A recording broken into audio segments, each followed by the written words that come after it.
So I know as we've gone through the generations with gaming, specifically when the new game console gets introduced, the thing that most people will think back on or point out would be the jump in visuals. But there were other things that would evolve over time. And one in particular has always kind of stood out to me. And that's with AI or artificial intelligence, or as we would say, the computer, And thinking back to even in 2001 with Metal Gear Solid 2, where you get caught and then you'd hide, and the different enemies would come together and form search parties. And if you're hiding in a locker, you just sit there and watch the computer interact with itself, basically pretending like trying to find you, even though in the game it should already know where you are. But it was always so fascinating to watch that. And as it's evolved over time, we've got great AI in games, then we have just bad AI. But now with the rise of AI outside of gaming and like generalized AI, we're starting to see a push once again into gaming. And this could be either really, really good or really, really bad for the gaming industry. And we'll go over that here today. So if you guys enjoyed the video, hit the like button and subscribe if you're new. So this was a page we can see that was published by Nvidia, Nitrogen. It's a foundation model for generalist gaming agents. And this has been framed in a couple of different ways. One way is, hey, the game will kind of play through itself for you. You can just kind of sit there and watch it play. And not so I know people will think about YouTube videos. Clearly, it's like, hey, if you want to watch a game or see what it's about, and that's kind of how we go about nowadays. People will look at reviews, but mostly they scroll down and look at the score and then they kind of move on. But they might check out their favorite streamer who is playing the game, and then they can get an idea as to if the game is good or bad by just seeing the game being played. So it's not necessarily everyone watching a game be played for the completionist aspect of I experience the game, so it's kind of like playing through it natively. For me, it's like, hey, get the controller and you play the game if you think you're going to enjoy it. But in this case, people are looking at it as, oh, you could have almost that friend that will play through a game while you're watching them, kind of natively, and like with your system. That is kind of what this is describing in a way, or at least one thing that we could get out of this. So this is the abstract they posted, as well as they have an entire diagram here showing it off a bit better, saying we introduced Nitrogen, a vision action foundation model for generalist gaming agents that is trained on 40,000 hours of gameplay videos across more than 1,000 games. We incorporate three key ingredients: an internet scale video action data set constructed by automatically extracting player actions from publicly available gameplay videos. Yes, this is trained quite heavily on YouTube Let's Plays, basically. Look, that's the thing with AI. People will ask, well, where do they get the information from? Where do they get the training from? A lot of times it's YouTube. I mean, that's really it. There's so much information on YouTube in video form that also will be transcribed, and you'll have the entire Word document of what the person's saying all the way through, and it's very easy. I would say it's very quick. Okay, that's a better way to put it, for some of these data sets to just go through some of these large language models and get a ton of information and train on that information.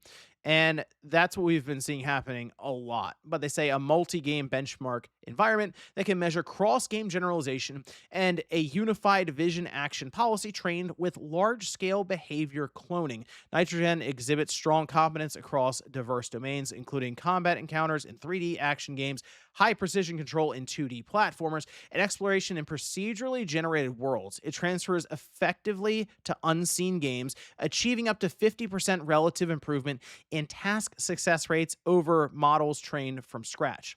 We released the dataset evaluation suite and model weights to advance research on generalist embodied agents. That's the biggest thing here. This is mostly just research, and you can say a proof of concept, but them showing that it is something that is possible. Now, as I mentioned, this is all trained off of YouTube videos that they are very upfront about, at least.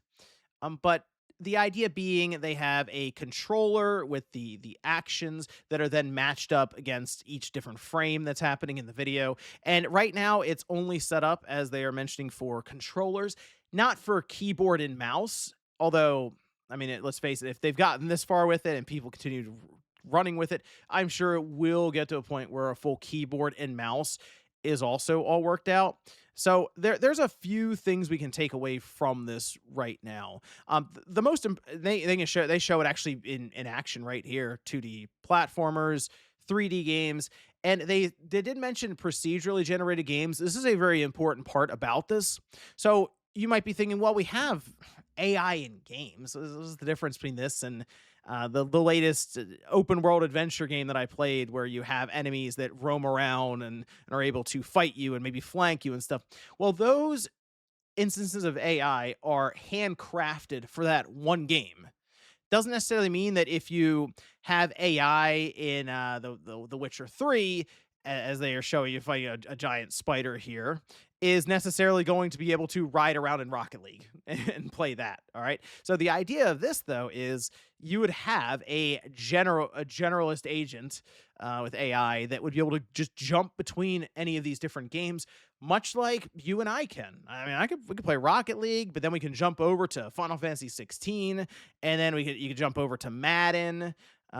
That's kind of the point. Is all these games will play effectively differently, and you might have a different mindset for each one, and it's a little difficult if you are an AI that is just trained to be an NPC in The Last of Us Part 2.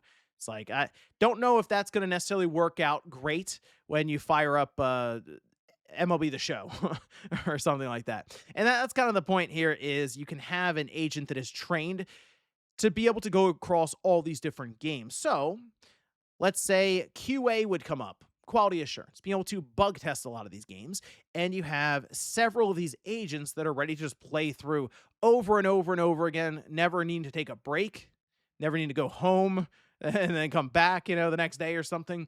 It's just constantly running through, trying to find anything they can do to break the game. All right.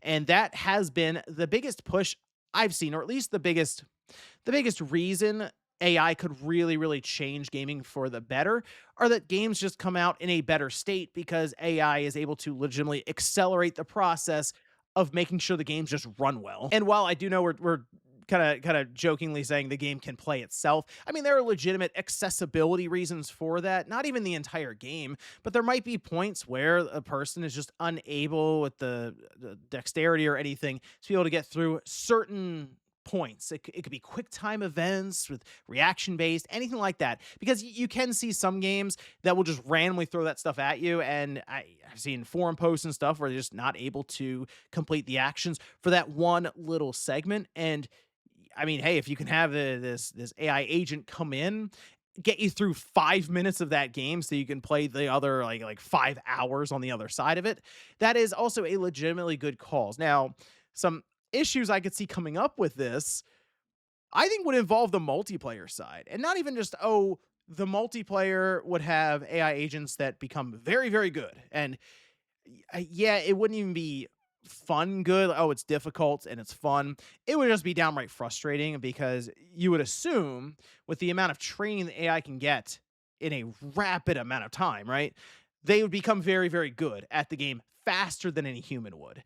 And if that's the case, you're just never going to win at all. So the way I would see it is it could be good if it's somewhat controlled to where it doesn't get to that position and you have more lifelike AI bots in the game running around. But also, it could be kind of malicious in the sense that you may have people who want to sell these different AI agents as kind of a form of cheating in competitive games. Like, you could just have the game play itself in multiplayer and get you to the top rank because it never loses. It always knows what to do, but it also acts lifelike enough to kind of pass the initial wave of bans for any kind of cheating in the game. I guess it could also work to keep some of these live service games alive that tend to fall off very quickly, and then no one's signing in and you have empty villages. But hey, if you have these different AI agents running around in there that seems like they're somewhat lifelike, you could have a very vibrant and artificially alive MMO. For the handful of people signing in, I guess that's better than it just being a ghost town. But it'd be almost that dead internet theory, just like dead gaming theory or live service theory. I mean, at the end of the day, it really does come down to how the publisher and developers would use technology like this. But it does show legitimate use cases for a generalist gaming agent, or many of them at this point, good and bad, and it's like, all right, which way are we going to go with this whole thing?